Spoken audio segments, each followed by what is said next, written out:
Hello good morning. मैं से doctor Aryan और आज हम डिस्कस करेंगे मेडिसिन के some important MCQ. A 16-year-old boy presents to you with compressive nasal obstruction and a frequent nose bleed. CT scan shows follows Miller sign. You suspect a benign tumor of the nasopharynx. What is the most common site of origin? Maxillary antrum, sphenopalatine foramen, entry wall of the sphenoid bone, roof of the nasopharynx. The best answer is sphenopalatine foramen because the unique clinical scenario along with the CT scan showing the polar Miller sign. Such to have diagnosis of juvenile nasopharyngeal angiofibroma. Juvenile nasopharyngeal angiofibroma. GL, it is the most commonly arising from the sphenopalatine foramen. From there is the tumor origin from the nasal cavity, nasopharynx, and the infratemporal fossa, and petropalatine fossa, and petromaxillary fossa.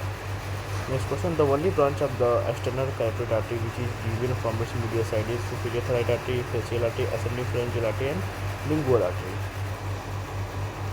The best answer is the ascending pharyngeal artery. So the only branch of the external carotid artery which is given here from the medial side is the ascending pharyngeal artery. And the external carotid artery is a branch of the common carotid artery which benigns at the upper border at the thyroid cartilage at the level between the third and fourth cervical vertebra. Branches at the external carotid are like the superior thyroid artery, ascending pharyngeal artery, lingual artery, facial artery. Next question: a 30-year-old woman is diagnosed with a high-graded squamous intraepithelial lesion of the cervix and no obvious macroscopic growth. What is the next line of management? Hysterectomy, conjugation, colonoscopy, and biopsy. Follow-up after 6 months. Best answer is the colonoscopy and biopsy. In a woman diagnosed with the high-grade squamous intraepithelial lesions, the next step is management. What? Perform the colonoscopy and biopsy. Patients who are found like to with the HSIL are further subjected to biopsy. This is done by colonoscopic study. For the visual inspection, the acetic acid. If we need to the visual inspection, we need to the acetic acid. For aceto white areas and taking biopsy of normal areas. Next question: a 76-year-old woman has been scheduled for hip replacement surgery. She was a history of non-valvular arterial fibrillation resulting in a stroke 2 months back and she on warfarin since then. Which of the following is the correct advice regarding warfarin? Stop warfarin 4 to 5 days pre-operative and check INR. Stop warfarin in a 4 to 5 days pre-operative and continue LMWH till a day before surgery. This is the best answer. Because since the patient has increased the thromboembolic risk, stroke warfarin is stopped 4 to 5 days pre-operative and low molecular weight heparin is used till the day before how much? 24 hours.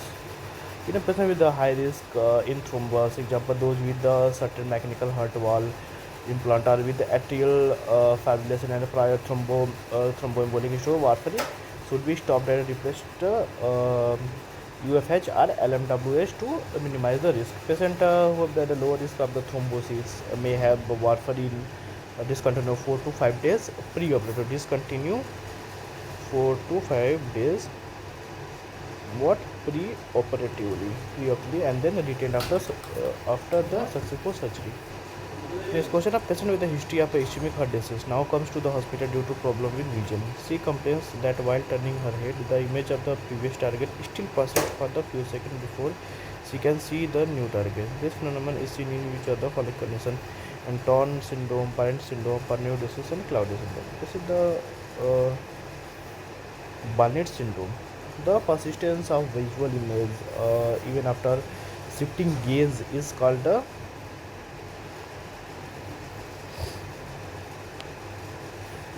palinophasia.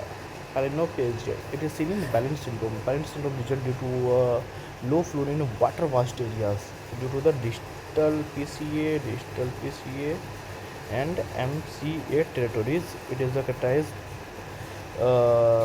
characterized by the following things like the palinopecia, persistent of a visual image is uh, uh, despite gazing for another scene. कैसे कैसे होता है? Palinopsia, palinopsia, smiltagnosia, smiltognosia, optic ataxia, ocular apraxia से होता है. Ocular apraxia means inability to direct gaze binocularly to a new target. Optic ataxia means inability to reach accurately under visual guidance. And astigmatism difficulty to focus on more than one item in the visual field. And palinopecia persistent to the visual image despite gazing to another one. Once more, ocular apraxia inability to direct gaze accurately to a new target.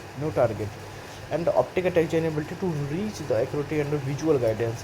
Astigmatism difficulty to focus on more than one item in the visual field. Astigmatism क्या होता है? Difficulty to focus more than one item in the visual field. Palinopsia persistent of a visual image despite gazing or another sense. In Claudia syndrome is distinct to brain stem syndrome characterized by the ipsilateral third nerve. In Claude में क्या difference होता है? Ipsilateral जाता है, same side जाता है क्या? Third nerve with contralateral hemi ataxia, contralateral hemi ataxia. It is due to the intrinsic or extrinsic lesion in the midbrain. The important note point here, the while some authors use the term sematogonosia, others use asematogonosia. Instead, a few others also are used to tag terminologies interchangeably. So don't confuse here. Okay, so today that's all and keep revising.